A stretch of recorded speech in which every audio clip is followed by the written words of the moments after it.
Important, most important.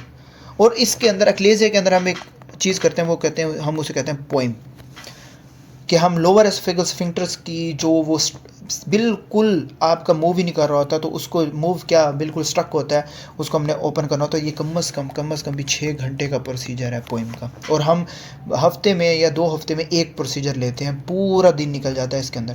खैर आज भी एक पेशेंट था पोइम का, लेकिन वो हम नहीं कर सके, आई थिंक डिले हो गया शायद।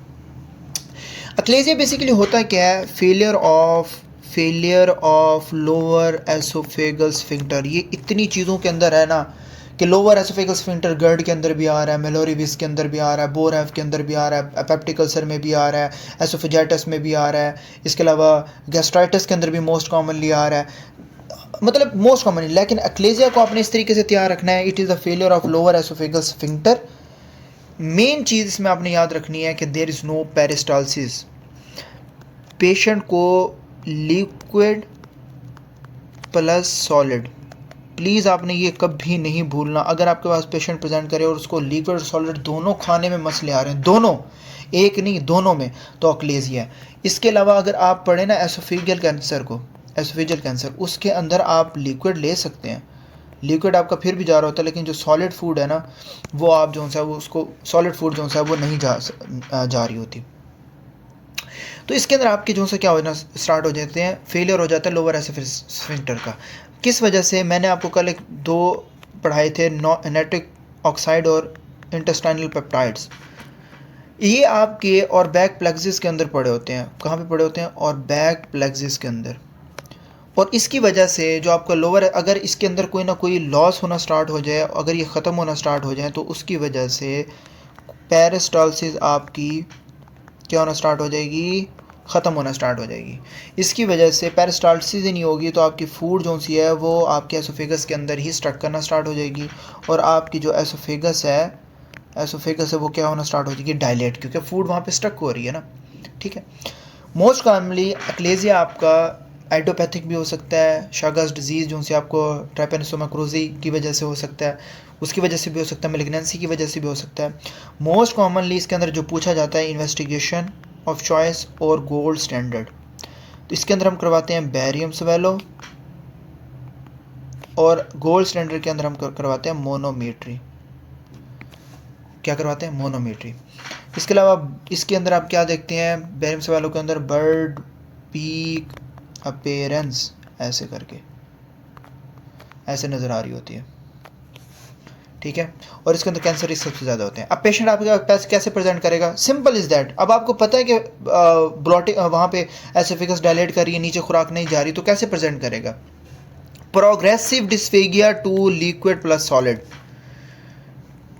Progressive dysphagia to solid and liquid both from start. ये नहीं है कि पहले सॉलिड जा रहा था, फिर अब लिक्विड, सॉलिड बंद हो गया, फिर लिक्विड है, वो एसोफेजियल कार्सिनोमा में। इसके अंदर दोनों चीज़ें ख़त्म। अब जब फूड वहाँ पे स्टक हो रही है, तो क्या वो बैक फ्लो नहीं आएगी? ऑफ कोर्स, उसकी रिगर्जिटेशन भी होना स्टार्ट हो जाएगी। इसके अलावा आपको इसमें चेस्ट पेन भी देखने को मिलेगा, क्योंकि आपकी फूड वहाँ पे स्टक हुई है, उसकी वजह से आपको चेस्ट के ऊपर बोझ नज़र हो जाएगा। इसके अलावा वेट लॉस होना स्टार्ट हो जाएगा, क्यों? आप खुराक ले ही नहीं रहे, पेशेंट के अंदर जा ही नहीं रही। इस कंडीशन के अंदर जब आपको एसोफेजियल कार्सिनोमा या अक्लेजिया के अंदर पेशेंट होता है, तो उसके अंदर हम टी ट्यूब जो है ना वो डालते हैं। टी ट्यूब यहाँ से एब्डोमेन से हम यहाँ से डालते हैं, और वो डायरेक्टली आपके स्टोमक के अंदर जारी होती है, और उसमें फिर आपको जो है ना वो थोड़ा रिलैक्सेशन मिल जाती है, और पेशेंट की जो कंडीशन है अकॉर्डिंग टू वेट लॉस वो थोड़ा इंप्रूव होना स्टार्ट हो जाती है। ठीक है। तो ये है आपका अक्लेजिया, इसमें आपने याद रखना है। अब आ जाए गर्ड। मोस्ट कॉमन मुझे लगता है अगर पाकिस्तान के अंदर कोई बीमारी है ना, तो वो गर्ड की है। ठीक है। खाना खाने के बाद के सबसे बड़े मसले आपके गर्ड के हैं, बैठे रहना। गर्ड के अंदर आपका जो लोअर एसोफेजियल स्फिंक्टर है, उसका ट्रांजिएंट लॉस हो जाता है, transient relaxation of lower oesophageal sphincter. Transient का मतलब क्या होता है कि आपकी जो लोअर एसोफेजियल स्फिंक्टर है वो परमानेंटली कोई ब्लॉक नहीं हो रही। ठीक है ना, यानी कि वो ऐसे जो रिलैक्सेशन है उसकी, वो एसिड रिफ्लक्स या म्यूकोजल जो है ना वो इंजरी को शो कर रही है, यानी कि आपकी एसिड की वजह से, यानी कि आपका जो मैदा है, यानी कि अगर आपका ये यहाँ पे है स्फिंक्टर है, ये आपका रिलैक्स हो जाए बिल्कुल, और आपकी फूड जहाँ से चली भी जाए और ये बंद भी ना हो, इसको हम कहते हैं ट्रांजिएंट रिलैक्सेशन। और एसिड जो है वो क्या होना स्टार्ट हो जाता है आपके मैदे से, यहाँ से आपका पीछे आने की तरफ स्टार्ट हो जाता है, ठीक है। तो उसकी वजह से आपको म्यूकोजल इंजरी देखने को मिलती है, म्यूकोजल इंजरी। अब नॉर्मल एसोफेगल स्फिंक्टर के अंदर जो सा आता है वो जैसे खुराक चली जाती है वो बंद हो जाता है, लेकिन गर्ड के अंदर टेम्परेली जो सा होता है वो क्या कर जाता है, परमानेंटली टेम्परेली जो सा होता है इसका जो प्रेशर होता है वो कम हो जाता है, और उसकी वजह से आपकी जो ये स्फिंक्टर है, लोअर एसोफेगल स्फिंक्टर, ये क्या होता है, क्लोज नहीं होता, ठीक है। अब इसकी वजह से मोस्ट कॉमनली जो कॉम्प्लिकेशंस देखने को मिलती है ना, ये इंपॉर्टेंट है, which is erosive oesophagitis, peptic strictures, Barrett's oesophagus, जो हम आगे पढ़ेंगे, जो हम लीड करता है एसोफेजल एडिनोकार्सिनोमा। क्लियर। गर्ड के अंदर एक बड़ा एक पेन आता है, हमारे पास तो मोस्ट कॉमनली आता है, सर मुझे ना दिल में बड़ी तकलीफ हो रही है। ओपीडी के अंदर हमारे पास ऐसे आते हैं भी दिल दे विच मैनू इन्नी तकलीफ हो रही है, इन्ना दर्द हो रहा है ना, हम कहते हैं जाए ईसीजी करवा के हैं। वो जाते हैं ईसीजी करवा के आते हैं, ईसीजी इनकी बिल्कुल नॉर्मल होती है। हम पूछते हैं आपको खाने पीने में मसला, जी बहुत मसला हो रहा है, बहुत ज़्यादा मसला हो रहा है। ईसीजी हम इसलिए करवाते हैं कि सम टाइम पेशेंट अपने अच्छे तरीके से प्रेजेंट नहीं कर पा रहे होते, इसलिए आपका जो गर्ड है ये मिमिक करता है आपका एमआई को, इसलिए हम ईसीजी लाजमी करवाते हैं। कोई भी दिल का पेशेंट है इमरजेंसी में ओपीडी के अंदर, उसकी पहले हमने ईसीजी करवानी होती है, जो कि बहुत ज़रूरी है। आपका डॉक्टर्स का प्रोटोकॉल है कि आपने पहले एमआई करवानी है। स्वेटिंग के साथ आया है, टैकीकार्डिया के साथ आया, कुछ भी आया तो आपने उसकी ईसीजी लाजमी करवानी है। उसने दिल पे हाथ रखा हुआ है, बस उसे उन्होंने डट ईसीजी भेज दो कि जाओ पहले जो है वो ईसीजी करवा के आओ, ठीक है। एमआई के साथ तो होता है, लेकिन आपने याद रखना है एक इंटरेस्टिंग चीज़ कि इसको एक तो नाइट कफ होती है, एस्थमा हो सकता है, एस्थमा जो पेशेंट होता है, प्लस ओबेसिटी। भाई अस्थमा में क्रोनिक कफ के अंदर बार बार खांसने से आपकी जो गट की इरिटेशन है वो ज़्यादा हो जाती है, राइट। इसीलिए जो आपका गर्ड का जो पेशेंट है वो किस तरीके से प्रेजेंट करता है कि एक तो उसको रेट्रोस्टर्नल चेस्ट पेन होता है, रेट्रोस्टर्नल चेस्ट पेन यानी कि हार्ट बर्न। वो कहता है जी मेरा दिल तो बहुत ज़्यादा ना इतना समझ सोच रहा है। वर्स आफ्टर मील यानी कि खाना खाने के बाद बहुत ज़्यादा पेन होती है। वर्स व्हेन लाइंग, जो मैंने अभी आपको बताया, वर्स व्हेन लेइंग डाउन, ठीक है ना। इसके अलावा सोर थ्रोट हो सकता है, डिस्फेजिया हो सकता है, क्रोनिक कफ हो सकता है। इसके अलावा एक और कंडीशन होती है, उसे कहते हैं हम हॉर्सीनेस, ठीक है ना। हॉर्सीनेस में आपकी जो सुबह जब आप उठते हैं तो आपकी जो मॉर्निंग वॉइस होती है वो चेंज हो जाती है। अस्थमा होता है वो रात को बहुत ज़्यादा वर्स कर रहा होता है, आपका अस्थमा बहुत ज़्यादा वर्स होना स्टार्ट हो जाता है। तो इसमें आपको मिमिक किसे करेगा, एमआई को, गर्ड।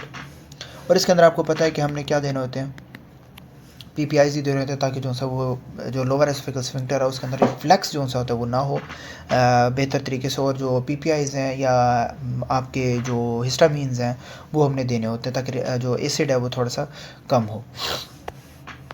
नेक्स्ट आ जाता है आपका एसोफेजाइटिस। एसोफेजाइटिस क्या है, बेसिकली इन्फ्लामेशन ऑफ एसोफेगस। किस वजह से हो सकती है। अब इसके अंदर आपके पास जनरली आपके पास पेशेंट कैसे प्रेजेंट करता है, ऑर्डिनोफेजिया विच इज़ आपकी पेनफुल स्वेलिंग, यानी कि खाना खाते टाइम बहुत ज़्यादा पेन होना, और खाना खाते टाइम ही आपको क्या होना, डिस्फेगिया का होना, खाना अंदर जा ही नहीं रहा। इसके अलावा आपको रेट्रोस्टर्नल चेस्ट पेन भी देखने को मिल सकता है। अब एसोफेजाइटिस है तो मैंने आपको कहा पेन प्लस फीवर। रिफ्लेक्स के अंदर वो कहता है कि आपके पास टिपिकली गर्ड के सिम्टम होते हैं कि रिफ्लेक्स हो रहा है, तो इसके अंदर हमें जो आपको मैंने गर्ड के सिम्टम बताया ना, आपने वो याद रखना है कि रिफ्लेक्स एसोफेजाइटिस के अंदर गर्ड के सिम्टम होते हैं, हार्ट बर्न हो सकता है और पॉसिबली आपको ब्लीड भी हो सकता है। और ये क्रोनिक एसिड इंजरी की वजह से हो सकता है, पीने की वजह से, ठीक है ना। उसकी वजह से आपकी म्यूकोजल इन्फ्लामेशन हो सकती है। फिर आ जाता है मेडिकेशन में आपको अच्छे से पता है कि जब हम एनासिड्स यूज़ कर रहे होते हैं, एनएसिड्स हैं, बिसफॉस्फोनेट्स हैं, टेट्रासाइक्लिन्स हैं या पोटेशियम क्लोराइड है, इन सारों के अंदर ये क्या कर रहे होते हैं, आपकी जो मिड एसोफेगस है, मिड एसोफेगस, उसको ज़्यादा से ज़्यादा डैमेज कर रहे होते हैं। और इसके अंदर भी पेशेंट कैसे प्रेजेंट करता है, सडन चेस्ट पेन। और जब वो हिस्ट्री आता है, आप ईसीजी करवाते हैं, वो नॉर्मल होता है। आप जब हिस्ट्री लेते हैं, वो कहता है जी मैं एनासिड्स ऑलरेडी यूज़ कर रहा हूँ, तो मेडिकेशन इंड्यूस्ड एसोफेजाइटिस की तरफ आप जा रहे होते हैं। फिर उसके बाद आता है एजिनोफिलिक एसोफेजाइटिस। इसके अंदर पेशेंट कैसे प्रेजेंट कर रहा होता है, यंग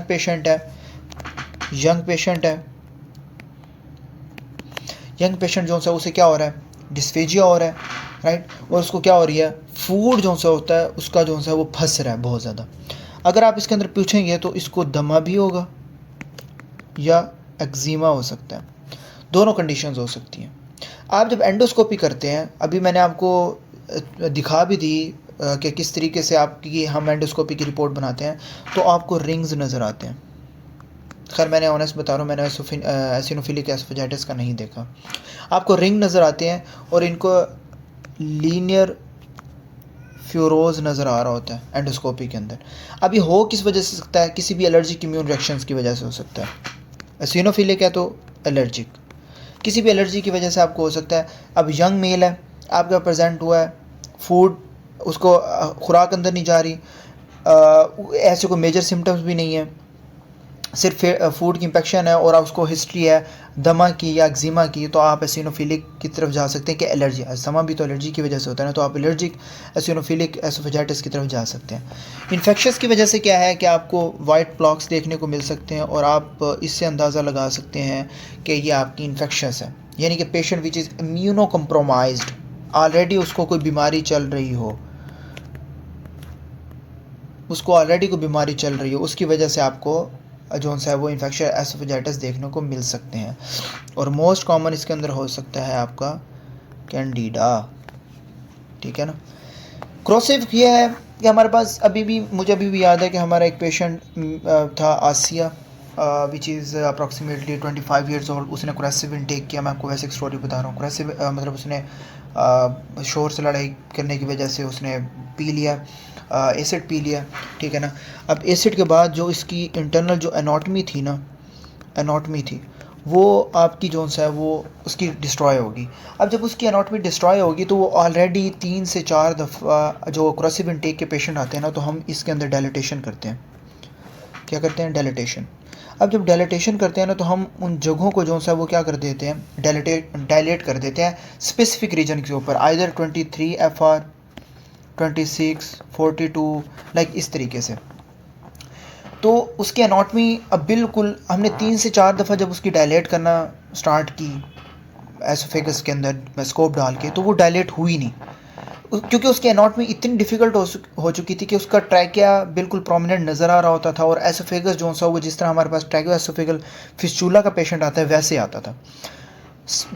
नेक्स्ट दिन जब हमने उसका प्रोसीजर करवाया और जब वो वापस आई तो वो बिल्कुल हाइपोटेंसिव कंडीशन के अंदर थी, हाइपोटेंशन में, और उसका जो बीपी था वो बिल्कुल लो था, उसकी बीएसआर गिर चुकी थी और वो इनटू द आपका हार्ट फेलियर की तरफ जा रही थी। और उसके बाद वो बिल्कुल उसकी जो है वो हमें कैरेटेड फील होना बंद होगी और जो पेशेंट की सैचुरेशन थी वो भी ख़त्म होगी। उसको हमने CPR किया, CPR के बाद उसको जो सा है वो हमने रिकवर किया, उसकी कैरोटिडाइड हमने तीनों जो सा है वो अकॉर्डिंग टू द PGR हमने स्पोर्ट चलाई, उसको एडिनोसिन नॉरपिन, ताकि उसका जो एड्रीनलिन उसको रश करने के लिए, और जो नॉरपिन है उसको कि उसका BP जो सा वो वापस जो सा है वो थोड़ा सा एलिवेट हो। और हमने 30-30 जो सा ना वो माइक्रो ड्रॉप्स के ऊपर चलाना स्टार्ट कर दी। फिर उसके बाद उसकी स्पोर्ट्स बंद की, उसको कैरेटिड आई, उसको हमने ETT पास, जब ETT पास की उसकी फिर एनाटॉमी डिफ़िकल्ट थी, लेकिन खैर वो ETT किसी तरीके से हमने एनेस्थीसिया वालों से पास करवा ली। एंड देन कुछ टाइम में उसकी दोबारा से कंडीशन वर्स हुई और हमने उसको ICU में शिफ्ट करवा दिया। And with in 2 days I think वो सर्वाइव कर नहीं सकी बच्ची। तो क्रोसिव इनटेक के अंदर हमेशा हमारे पास जब भी पेशेंट ने एसिड या अल्कलाई पीते हैं, और इतने पेशेंट आते हैं बिल्कुल छोटे छोटे रीज़न के ऊपर उन्होंने एसिड पी लिया होता है या अल्कलाई की जो सी इंजेक्शंस हैं उन्होंने वो की होती हैं छोटी सी रीज़न की वजह से। और यकीन करें फॉलो उनकी कम से कम पूरी ज़िंदगी का वो फॉलोअप बन जाता है कि आपने 2 हफ्ते बाद फिर आना है, 2 हफ्ते बाद फिर आना है, 2 हफ्ते बाद फिर आना है डायलिटेशन करवाने, ठीक है। तो ये आपके होते हैं क्रोसिव इनटेक। था छोटा सा टॉपिक, लेकिन मैंने आपको ज़रा ना डिटेल में बता दिया क्योंकि हमने ये देखा हुआ है। प्लमर विंसन सिंड्रोम क्या होता है कि प्लमर विंसन सिंड्रोम आपके पास डिस्फेगिया, आयरन डेफिशिएंसी एनीमिया और एसोफेजियल वेब्स के साथ आपके पास ये पेशेंट प्रेजेंट करता है। ये आपने ट्राइड लाजमी याद रखना है, डिस्फेजिया, आयरन डेफिशिएंसी एनीमिया और एसोफेजियल वेब्स। अब आयरन डेफिशिएंसी एनीमिया भाई सीधी सी बात है, जब कम होगा तो आपकी म्यूकोजल की क्या होना स्टार्ट हो जाएगी, म्यूकोजल की एट्रोपी होना स्टार्ट हो जाएगी और उसकी वजह से आपको क्या बनना स्टार्ट हो जाएंगे, एसोफेजियल वेब या वेब की फॉर्मेशन। इसके अंदर आपके जो स्क्वेमस सेल कार्सिनोमा है उसके जो चांसेस होते हैं वो क्या हो जाते हैं, बढ़ जाते हैं। पेशेंट आपके पास प्रेजेंट आता है डिस्फेगिया के साथ, आयरन डेफिशिएंसी एनीमिया के साथ। अगर आयरन डेफिशिएंसी एनीमिया तो आपको फटीग होगा। इसके अलावा ग्लोसाइटिस यानी कि आपकी जो टंग है वो बिल्कुल स्मूथ रेड की तरह होगी। और अगर आयरन डेफिशिएंसी एनीमिया है तो उसके अंदर अपने नेल्स भी चेक करने हैं, विच इज़ योर ब्रिटल्स नेल्स, उखड़े हुए, ठीक है ना, जिस तरह किसी चीज़ को हमने पानी नहीं दिया होता तो उस तरीके से आपको शो हो रहे होंगे। नेक्स्ट है मेलोरीविस सिंड्रोम। मेलोरीविस सिंड्रोम की जो क्लिनिकल प्रेजेंटेशन है वो क्या है, पेशेंट आपके पास आएगा, इसके अंदर बिल्कुल ऐसे टीयर्स हो जाते हैं। टीयर्स किस वजह से हो सकते हैं, आप chronic cough, patient of chronic cough या सीवियर वॉमिटिंग की वजह से है। आपकी जो म्यूकोज़ा और सब म्यूकोज़ा है, म्यूकोज़ा प्लस सब म्यूकोज़ा, इसके अंदर आपका क्या हो जाता है, टीयर हो जाता है, ये फट जाते हैं म्यूकोज़ा और सब म्यूकोज़ा तक। इसलिए कभी भी फोर्सफुल वॉमिट हुई हो या क्रोनिक कफ हुई हो तो उसकी वजह से जो आपका प्रेशर होता है वो क्या हो जाता है, इंक्रीज हो जाता है। जब प्रेशर इंक्रीज हो जाता है तो वो म्यूकोज़ल है उसकी लेसिरेशन करवाना स्टार्ट कर देता है, यानी कि जो म्यूकोज़ है उसके अंदर टेयर बनना स्टार्ट हो जाते हैं। तो मेलोरीविस सिंड्रोम के अंदर जब भी आपके पास पेशेंट आएगा और जब भी टेयर होगा तो हेमेटोमेसिस के साथ होता है आफ्टर सीवियर वॉमिटिंग। उसको वॉमिट आई और उसके बाद उसकी हेमेटोमेसिस होना स्टार्ट होगी। अल्कोहल, बैक पेन भी हो सकता है, लेकिन पेशेंट है वो वाइडली नॉर्मली जो है वो बिल्कुल ठीक होता है। फिर आ जाता है एसोफेजियल वेरिसेस। मुझे लगता है ये टॉपिक पढ़ाने की कोई ज़रूरत नहीं है कि पोर्टल हाइपरटेंशन के अंदर मैंने आपको इमेज भी दिखा दी है, वीडियोस भी दिखा दी हैं मुझे लगता है, और इसके अलावा मैंने आपको रिपोर्ट्स भी दिखा दी हैं कि एसोफेजियल वेरिसेस कैसे प्रेजेंट करता है। मैसिव हेमेटोमेसिस हो सकता है, हाइपोटेंशन हो सकता है, टैकीकार्डिया हो सकता है, सिरोसिस के अंदर आपकी हिसाब से बात है जो पेशेंट है उसका जो लीवर है वो बिल्कुल ख़राब हो गया या फाइब्रोज हो गया, उसकी वजह से पोर्टल हाइपोटेंशन है, पोर्टोकेवल एनास्टोमोसिस आपकी जो है वो कंपनसेट हो जाती हैं। नॉर्मली तो आपका कोई केवल एनास्टोमोसिस नहीं आपको फील हो रहा होता है ना, हमारी नॉर्मली ह्यूमन बीइंग के अंदर केवल एनास्टोमोसिस वर्क नहीं कर रहे होते, लेकिन पोर्टल हाइपरटेंशन के अंदर क्योंकि बैक फ्लो होता है ब्लड का, तो जो ब्लड होता है वो आपका केवल एनास्टोमोसिस के अंदर जो होता है वो जाता है और उसकी वजह से आपको एसोफेजियल वेरिसेस देखने को मिलती हैं, रेक्टल वेरिसेस देखने को मिलते हैं, कैपिटल मेडूजा जो है वो देखने को मिल जाता है, ठीक है। तो इसकी मैंने आपको वीडियोस भी दिखा दिया एसोफेजियल वेरिसेस की। डिस्टल एसोफेजियल स्पज़म बेसिकली आपके पास आता है तो it is basically uncoordinated contractions, यानी कि जो आपका लोअर एसोफेगल स्फिंक्टर है उसका जो प्रेशर है वो आपका क्या होता है, नॉर्मल होता है। प्रेशर आपका क्या होता है, नॉर्मल होता है, लेकिन इसके अंदर अनकोऑर्डिनेटेड कॉन्ट्रैक्शंस होती हैं। तो आपको इसके अंदर एक चीज़ देखने को मिलती है, क्रॉक स्क्रू एसोफेगस, ऐसे ये ऐसे देखने को मिलती है आपकी एसोफेगस, ठीक है ना। तो अनकोऑर्डिनेटेड कॉन्ट्रैक्शंस आपको देखने को मिलती हैं। इसके अंदर हम मोनोमेट्री करवाते हैं और आपके पास जब पेशेंट प्रेजेंट करता है तो उसको डिस्फेगिया होगा, चेस्ट पेन होगा, यानी कि एंजाइना को जो जिस तरह से कर रहा होता है, एंजाइना का पेन आपके पास आता है कि पेशेंट कहते हैं जब मैं चलता फिरता हूँ तो उस टाइम पे मुझे जो है वो पेन वगैरह हो रही होती है। और जो ट्रीटमेंट है इसके अंदर हम जो है हमने डायलेट करवाना होता है नाइट्रेट्स की वजह से, ठीक है। नाइट्रेट्स या कैल्शियम चैनल ब्रोकर जो है वो हम इनको देते हैं। नॉर्मली आपका लोअर एसोफेगल स्फिंक्टर का जो प्रेशर होता है वो नॉर्मल होता है, लेकिन अगर बढ़ जाए तो उसकी वजह से आपको क्रॉक्सरिया पेनिस जो है वो देखने को मिलती है। Next is scleroderma oesophageal environment which is a part of crust syndrome, part of crust syndrome. अब इसके अंदर जो सा पेशेंट होता है वो प्रेजेंट करता है कि उसको सीवियर रिफ्लेक्स हो रहा होता है। अब ये होता क्यों है, क्योंकि आपकी जो स्मूथ मसल्स होते हैं उसकी एट्रोफी होना स्टार्ट हो जाती है, यानी कि वो डैमेज होना स्टार्ट हो जाते हैं आपके मसल, वो बिल्कुल कम होते जाते हैं। उसकी वजह से आपका जो लोअर एसोफेगस स्फिंक्टर है वो क्या हो जाता है, आपका वीक हो जाता है। जब लोअर एसोफेगस स्फिंक्टर आपका वीक होता है तो उसकी वजह से आपको गर्ड देखने को मिलता है, स्ट्रिक्चर्स बनना स्टार्ट हो जाते हैं, और अल्टीमेटली आपको क्या देखने को मिलता है, बैरेट्स एसोफेगस। क्या उन्हें देखने को मिलता है, बैरेट्स एसोफेगस। इसीलिए आपके पास जब भी स्क्लेरोडर्मा, और ये इतना इंपॉर्टेंट नहीं है, इसके अंदर आपने सिर्फ गर्ड को सबसे इंपॉर्टेंटली देखना है। इसके अलावा आप उन्हें क्रॉक्सियो अपीयरेंस देख सकते हैं, एसोफेजियल वेरिसीज देख सकते हैं, मिलोरी सिंड्रोम जो कि इंपॉर्टेंट है, ठीक है। इन कंडीशन जो इनका आपको भी पता है कि ये नहीं आएंगे पेपर में, इसको सिर्फ ओवरऑल सिर्फ देख लें। इसके अंदर भी वही आता है, लेकिन इसके अंदर क्रश सिंड्रोम जिस तरह से जो पेशेंट है जो आप सिस्टेमिक स्क्लेरोसिस के अंदर आपको प्रेजेंट करता है कि उसको डिस्फेजिया होता है, साथ साथ उसको रेनॉल्ड्स फिनोमिना भी आपको देखने को मिलता है। रेनॉल्ड्स के सिम्टम के आपकी जो ये फिंगर्स हैं वो क्या हो जाती हैं, आपकी जो डिजिट्स हैं वो क्या हो जाते हैं, ब्लू हो जाते हैं। और रेनॉल्ड्स फिनोमिना का जो पेशेंट होता है वो किस तरीके से आपको प्रेजेंट करता है कि ये पेशेंट था, ये टर्की गया था, ठंड थी, और जब वापस आया तो इसके जो से हाथ पाँव जो है वो क्या हो गया, हाथ जो है वो बेसिकली क्या हो गया, ब्लू हो गया, ठीक है। तो वो क्रश सिंड्रोम के साथ आपको प्रेजेंट कर सकता है। फिर आ जाता है एसोफेजियल परफोरेशन। आपको पता है कि अगर कोई भी ऐसी डिजीज़ यानी कि पेप्टिक अल्सर डिजीज़ की आपकी ले लें, उसके अंदर आप वो अनट्रीटेड है या अल्सर फैल जाए तो उसकी वजह से क्या होना स्टार्ट हो जाती है, आपकी गैस्ट्रिक की परफोरेशन। तो एसोफेजियल परफोरेशन क्या होती है कि आपकी जो एंडोस्कोपी है अगर वो हम डाल रहे हैं किसी वजह से, इसी वजह से जब भी आपके पास पेशेंट ऐसा है जिसकी एनाटॉमी ठीक ना हो तो उसके अंदर हम हाई रिस्क कंसेंट लेते हैं, ठीक है। पेप्टिक अल्सर का मैंने इसलिए हवाला दिया क्योंकि एसोफेजियल परफोरेशन बहुत कम होती है, लेकिन मोस्ट कॉमनली जो पेप्टिक अल्सर डिजीज़ होते हैं उसके अंदर परफोरेशन बहुत ज़्यादा होती है। एंडोस्कोपी के अंदर आए और पेशेंटली जो सा वो हम देखते हैं तो उसके अंदर सम टाइम परफोरेशन होती है, या परफोरेशन हुई हो, या जैसे पेशेंट आया क्रॉसिव इनटेक का और हमने एंडोस्कोपी कर दी तो उसकी वजह से परफोरेशन होने के चांसेस ज़्यादा होते हैं, क्योंकि आपकी जो लाइनिंग होती है, म्यूकोजल लाइनिंग होती है, वो बड़ी उस टाइम पे बहुत सेंसिटिव होती हैं, तो इसलिए कम अज़ कम भी 4-5 हफ्ते बाद करवाते हैं जाके, राइट। और इसके अंदर जो एसोफेजियल परफोरेशन है, जो एयर है वो एस्केप करती है to pneumomediastinum and leads to subcutaneous emphysema. It is a emergency condition जब भी आपकी एसोफेजियल परफोरेशन होती है। और इसके अंदर वही चेस्ट पेन आपका आ जाता है, सबक्यूटेनियस एम्फाइसीमा आ जाता है, और इसमें हम नेक के क्रैपिटस हमें फील हो रहे होते हैं। बोरहैव सिंड्रोम के अंदर मैंने आपको बताया कि मिलरी वर्सेस बोरहैव होता है। तो इसके अंदर मिलरी के अंदर आपका म्यूकोजा और सब म्यूकोजा होता है, लेकिन इसके अंदर आपकी तमाम जो लेयर्स होती हैं वो इन्वॉल्व होती हैं मिलोरी सिंड्रोम के अंदर। इसलिए आपके this is basically full thick oesophageal rapture, पूरी रैप्चर हो जाती है, ठीक है। और यूजुअली आपका जो डिस्टल एसोफेगस है वो डैमेज होता है, और इसके अंदर जो आपके पेशेंट है वो आपके पास सेम वही चेस्ट पेन के साथ जो सा वो प्रेजेंट करता है बाय आफ्टर फोर्सफुल वॉमिट।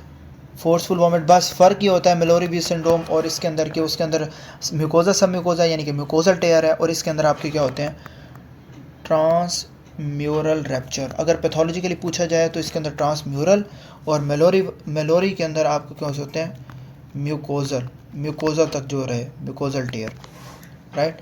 और बोरहैव सिंड्रोम के अंदर एक्सट्रीम पेन होता है, चेस्ट पेन होता है, हेमेटोमेसिस हो सकती है, सबक्यूटेनियस एम्फीसीमा हो सकता है, क्योंकि जब रैप्चर होगी, परफोरेशन होगी, तमाम लेयर्स इन्वॉल्व होंगी तो सबक्यूटेनियस एम्फीसीमा भी हो सकता है, राइट। अच्छा जी, नेक्स्ट आपका आता है Barrett's oesophagus. Barrett's oesophagus simple है कि जब आपकी जो सेल्स हैं, एक गर्ड है उसको आपने ट्रीट ही नहीं किया, एक गर्ड आपकी बीमारी हुई गर्ड की, गैस्ट्रोएसोफेजियल रिफ्लक्स, और ये अनट्रीटेड रही, एक एग्जांपल दे रहा हूँ, अनट्रीटेड रही, और इसकी वजह से जो आपके सेल्स हैं लोअर एसोफेगल स्फिंक्टर्स के जो सेल्स हैं वो उसके अंदर क्या होना स्टार्ट होगी, dysplasia,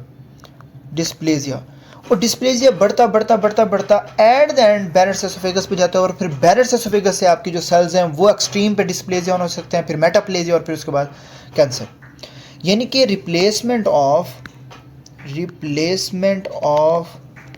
distal esophagus squamous epithelium into intestinal columnar epithelium, इसको कहते हैं बैरेट्स एसोफेगस। यानी कि आपके अपरे एसोफेगस के सेल्स स्क्वेमस एपिथेलियम वो चेंज हो जाए कोलुमनर, यानी कि उसके अंदर आपके गोबलेट सेल्स हमें देखने को मिलना स्टार्ट हो जाए, तो वो मतलब उसकी लाइनिंग ही चेंज हो जाए नीचे से। फॉर एग्जांपल ये आपके एसोफेगस है, ये आपका स्टोमक है, रिफ्लेक्स बार बार इसको डैमेज करते रहे, तो इसकी जो शेप होती है वो जैसे स्टॉमिक किया वैसे हो जाए, तो उसको हम क्या कहते हैं, बैरेट्स एसोफेगस। ठीक है, यानी कि आपका जो एसोफेगल गैस्ट्रोएसोफेगल स्फिंक्टर है उसकी लाइनिंग, और किस वजह से हो सकता है, क्रोनिक एसिड एक्सपोजर की वजह से बार बार आपका एसिड बाहर आता रहे। ठीक है, इसकी वजह से आपका डिस्प्लेजिया होता है, और डिस्प्लेजिया से आपका एसोफेगल एडिनोकार्सिनोमा हो सकता है। ठीक है, पेशेंट आपके पास कैसे प्रेजेंट करेगा, मोस्टली एसिम्प्टोमेटिक होता है, लेकिन आप उससे पूछेंगे तो वो कहेगा मुझे कुछ सालों से हार्ट बर्न का मसला आ रहा है। क्या मसला आ रहा है, chronic heart burn. Chronic heart burn मतलब सालों से मुझे हार्ट बर्न का मसला आ रहा है, रिगर्जिटेशन हो रही है, डिस्फेगिया हो रहा है, लेकिन मुझे ना पीपीआई से आराम आया, ना मुझे कोई और कंडीशन से आराम आया, लेकिन इलाज क्या है कि मैं ले लेता हूँ, मैं ठीक हो जाता हूँ, फिर मैं थोड़ा सा वो कर लेता हूँ, परहेज़ कर लेता हूँ, फिर मुझे होना स्टार्ट हो जाता है। इस तरीके से मतलब लॉन्ग स्टैंडिंग गर्ड हो, उसके अंदर आपके पास ऐसे प्रेजेंट करता है पेशेंट, और इसके अंदर क्या होना स्टार्ट हो जाती हैं, आपकी जो लाइनिंग्स हैं, आपकी जो सेल्स हैं वो आपके चेंज होना स्टार्ट हो जाए बैरेट्स एसोफेगस में। एसोफेजियल कैंसर के अंदर आप किस तरीके से प्रेजेंट होता है पेशेंट, कि जो आपके सेल्स हैं वो चेंज हो रहे हैं। अब इसके अंदर दो कॉमन कंडीशंस होती हैं एसोफेजियल कार्सिनोमा में। अब एसोफेगस के अंदर कोई सिरोसा तो होते नहीं है, क्या नहीं होता, सिरोसा। तो जो ट्यूमर है ना वो बहुत जल्दी एसोफेजियल कैंसर के बहुत ज़्यादा पेशेंट होते हैं हमारे पास आते हैं, जो बिल्कुल बेचारे खा भी नहीं सकते, सूखे पड़े रहते हैं। तो इसके अंदर सिरोसा होता नहीं है, जिसकी वजह से जो ट्यूमर है ना वो बहुत ज़्यादा रैपिडली ग्रो करता है। ठीक है, तो इसलिए it is a poorly usually advanced at diagnosis. अब इसके अंदर दो आते हैं, एक स्क्वेमस सेल कार्सिनोमास हम देखने को मिलते हैं, और एक एडिनो जहाँ भी आएगा आपने, अब आपको पता होना चाहिए कि यहाँ पे कहीं ना कहीं म्यूकोजा जो सा वो इन्वॉल्व हो रहा है, और इन्वॉल्व हो रहा है तो इसमें कहीं ना कहीं सिक्रेशंस हो रही हैं। स्क्वेमस सेल कार्सिनोमा जो सा वो 2/3 होता है। ठीक है ना, और इसके अंदर क्रोनिक इरिटेशन हो सकती है, डिस्प्लेजिया हो सकता है, और हिस्ट्री इसकी ये होती है कि अल्कोहल, स्मोकिंग, आपके नाइट्रोसामिन्स यूज़ कर रहा हो, लिक्विड ज़्यादा यूज़ कर रहा हो, हॉट चाय वगैरह ये चीज़ें, एक्लेजिया हो उसको लॉन्ग स्टैंडिंग, तो उस वजह से स्क्वेमस सेल्स। लेकिन एडिनोकार्सिनोमा होता है 1/3 में, और कहाँ होता है, लोअर एसोफेगल मोस्ट कॉमनली, किसकी वजह से, गर्ड। और इससे पहले आपका होता है बैरेट्स एसोफेगस, जहाँ पे आपकी जो सेल्स हैं वो चेंज होते रहते हैं। तो क्रोनिक जब गर्ड होता है तो उसकी वजह से आपको बैरेट होती है, बैरेट्स एसोफेगस, और उसकी वजह से आपका डिस्प्लेजिया होता है, और डिस्प्लेजिया से आपका एडिनो कार्सिनोमा होना स्टार्ट हो जाता है। और पेशेंट इसके अंदर कौन से होते हैं, मोस्ट कॉमनली गर्ड आपने नहीं भूलना। फिर उसके बाद टोबैको, ओबेसिटी, और ये आपके सर्जरी के अंदर भी मैंने आपको पढ़ाई हुई है यहाँ पे अब्दुल वहाब डॉक्टर से, वो टॉपिक भी देख सकते हैं। इंटरेस्टिंग चीज़ ये है कि एडिनोकार्सिनोमा जो होता है वो वेस्टर्न कंट्रीज़ में बहुत ज़्यादा होता है। एडिनोकार्सिनोमा अगर कोई पूछे तो आपने बताना है कि वेस्टर्न कंट्रीज़ में बहुत ज़्यादा होता है, और जो स्क्वेमस सेल कार्सिनोमा होता है ये आपका ग्लोबली जो है वो बहुत ज़्यादा देखने को मिलता है। क्लियर। पेशेंट की प्रेजेंटेशन आपको ऑलरेडी है कि प्रोस्टेट डिस्फेगिया है, पहले सॉलिड फर्स्ट होता है, फिर उसके बाद लिक्विड होता है। वो कहता है पहले तो सॉलिड ले रही थी लेकिन बाद में आप सिर्फ लिक्विड ले रही हैं, as compare to versus achalasia. Please नहीं बोलना आपने, एक्लेजिया के अंदर दोनों चीज़ें फ्रॉम स्टार्टिंग, और एसोफेजियल कैंसर के अंदर पहले सॉलिड, वो कहेगा जी पहले हम इनको ग़िज़ा देते थे, सॉलिड खा लेती थी, फिर उसके बाद सॉलिड बंद हो गया है, अब सिर्फ वो लिक्विड पे आ गई है। ठीक है, और डिनोफिगिया होगा, रेस्ट्रोस्टेरनल एडजस्टमेंट, ये आपको खुद ब खुद आइडिया होगा कि पेन कहाँ पे होता है।